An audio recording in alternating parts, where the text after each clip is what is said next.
ఇవాళ రాష్ట్ర వ్యాపితంగా విద్యార్థి విభాగం పిలుపునిచ్చింది.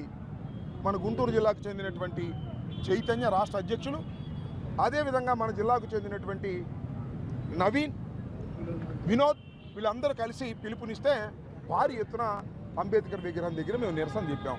అయ్యా మా వాళ్ళంతా అడుగుతున్నారు, అయ్యా విద్యాశాఖ మంత్రి లౌకేష్ రాజా రాజీనామా చేయి రాజా అన్నాడు.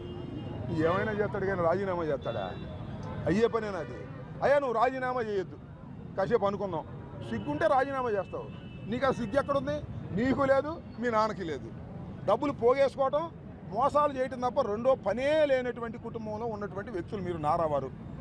అయ్యా నారా లోకేష్, మై డియర్ రాజా, సిబిఐ ఎంక్వైరీ ఇవ్వయ్యా. సిబిఐ ఎంక్వైరీ వేసి క్లియర్ చీట్ తీసుకో. శభాష్ నారా లోకేష్ బ్రహ్మాండంగా నిర్వహించాడని సిబిఐ చేత ఇప్పించుకో. సిబిఐ ఎంక్వైరీ చేయవు, రాజీనామా చేయవు, అడిగిన దానికి సమాధానం చెప్పవు, డబ్బులు మాత్రం వసూలు చేసుకుంటావు. చివరికి డిఎస్సి ఎగ్జామ్స్లు కూడా స్పోర్ట్స్ సర్టిఫికేట్లు అమ్ముకునేటటువంటి కార్యక్రమం చేస్తున్నావు. ఇది చాలా దుర్మార్గమైనటువంటి విషయం. మిస్టర్ నారా లోకేష్, ఇప్పటికైనా తెలుసుకో. నువ్వు చేస్తున్నటువంటి అడ్మినిస్ట్రేషన్ అంతా కూడా దౌర్భాగ్యంగా ఉంది. నీ శాఖనే నువ్వు సరిగా నిర్వహించలేనటువంటి దుస్థితిలో నువ్వు ఉన్నావు. దీనికి సమాధానం చెప్పాలని మేము కోరుతున్నాం. తక్షణమే మేము చేసేటటువంటి డిమాండ్స్, వైఎస్ఆర్ కాంగ్రెస్ పార్టీ విద్యార్థి విభాగం ఇవాళ ఈ పెద్ద ఎత్తున జరిగేటటువంటి